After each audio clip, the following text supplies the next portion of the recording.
Simon, I don't know about you, but moving around over the weekend, so many people were still coming up to me saying, what about that fight? What about Dubois doing that job on Anthony Joshua? People still talking about it. It was one heck of a performance from young Daniel Dubois. You heard from him last week exclusively on this show, and people are still mulling over what they actually witnessed. What next for Joshua? What next for Dubois? It seems like they'll do it again, and if they do it again, will it be the same outcome? But on that, Simon, we spoke about the occasion itself at Wembley, which we're all agreed was pretty darned amazing. 96,000 plus inside Wembley Stadium for that fight. But your point, if I remember rightly, was part of that night didn't fill you with happiness in that the UK was seen not to be retaining its own national identity, if you like, because the Saudis had their hands all over this. It was all part of the Riyadh season. The promotion was part of this ongoing Riyadh season. We even had the Saudi Arabian national anthem played while the fighters were in the ring. And your argument was that detracted from the occasion in general. No, my argument was that the Saudis can do precisely what they want. It just makes me slightly sad at times that we seem to retain so little value in our own identity and our own national values. Of course they're going to ask for the branding. Of course they're going to ask for whatever they can get because it's their money that's put it up. But we don't have to give it. And of course those that are getting the commercial benefit from it will make a really strong case about why that's mean-spirited and whatever else they may or may not have said.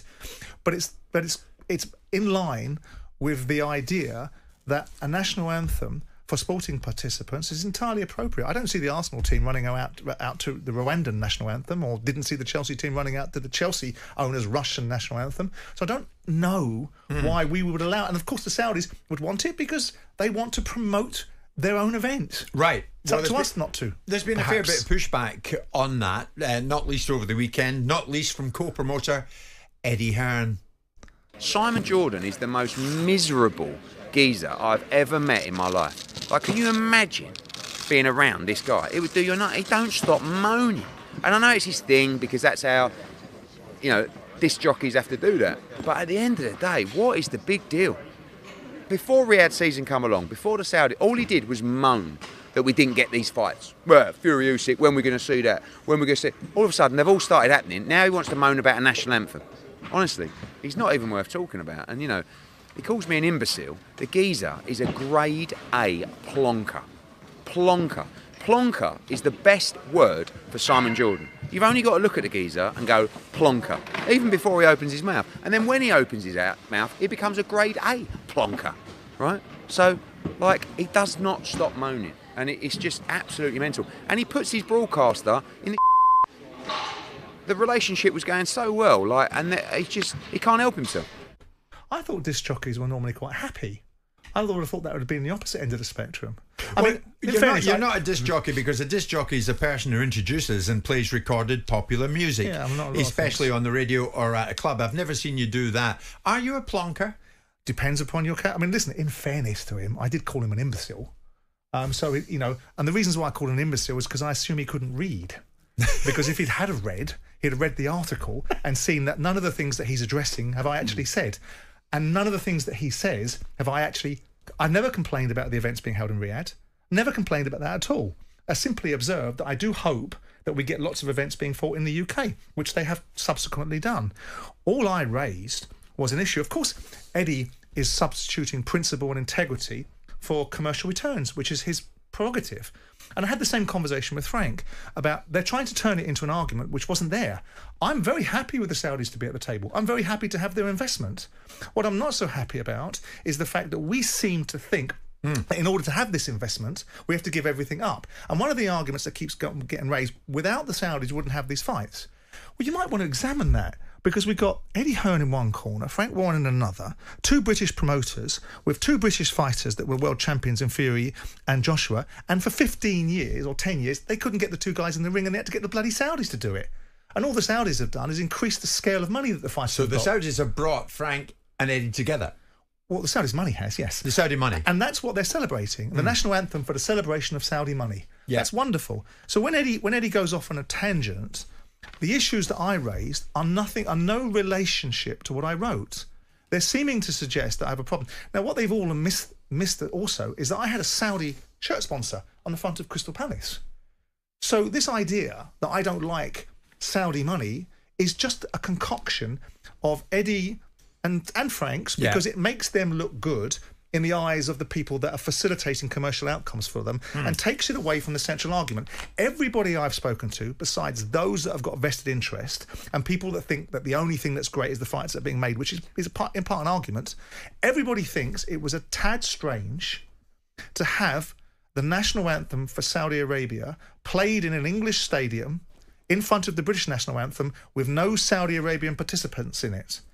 Most people I've spoken to, significant people, not plebs, think that. So with that in mind, my article was written about what a brilliant event, what brilliant investment for the Saudis. They're entitled to do this. They're entirely entitled to represent themselves the way they want. But how about we have a little bit of pride in what we're doing? Yeah. That's all. I think and legally you could go after him about disc jockey. You're certainly not that. But that's Plonker, fine. you might struggle. But Martin, you were sniggering at this, right? I was before he made some good points, to be fair, Eddie. Listen, I'm only joking. Do you think he's just working to discredit you? Is that what he's about? I think if you can't play the man, you play the game, right? If you can play the man, you play the game rather than the man. They play me because for somebody that is of no relevance to the boxing industry, they seem to get awfully exercised about my opinion. My opinion in their world should be irrelevant. Yeah. And so I don't know why they get their knickers in a twist. You know, obviously one of my mates has spent a lot of money buying a big proportion of Matchroom to give Eddie an opportunity to advance the business that his daddy gave him. But the point is I look at it from a very sensible point of view, is we're all allowed opinions.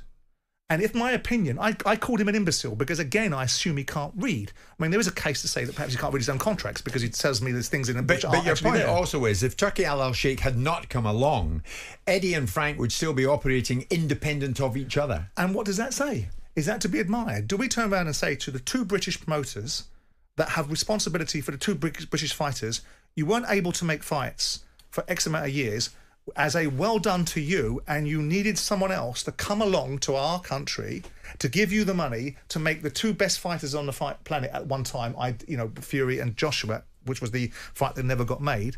So I look at it from the other point of view. But what I most certainly do not look at it from the point of view is that the Saudis shouldn't be at the table. And my article clearly says Saudis should be able to be wherever they want. So if they've taken offence, then they want to grow up because I don't know what they're talking about. And if Eddie It strikes me, though, Simon, should you not be going into the world of boxing in terms of promotion with all your business acumen and the way you are? And if you can't join them, why don't you beat them? I'm too busy spinning my records. You're a disc jockey, mate. That's it. Eddie. Yeah, but get in there and take them on. Maybe it'd be interesting to see how you could... because you're up for a fight, that's for sure, aren't you? Well, listen, if I feel like I need to have a good wash... then maybe I'll go in to be a boxing promoter. You never know. I'm up there with Chris Eubank Jr. No, that's terrible. People get sued for saying that sort of thing. Disc jockey, we'll look at that. I'm a disc jockey. We'll look at that. On AM, on DAB, via the talkSPORT app and on your smart speaker. talkSPORT.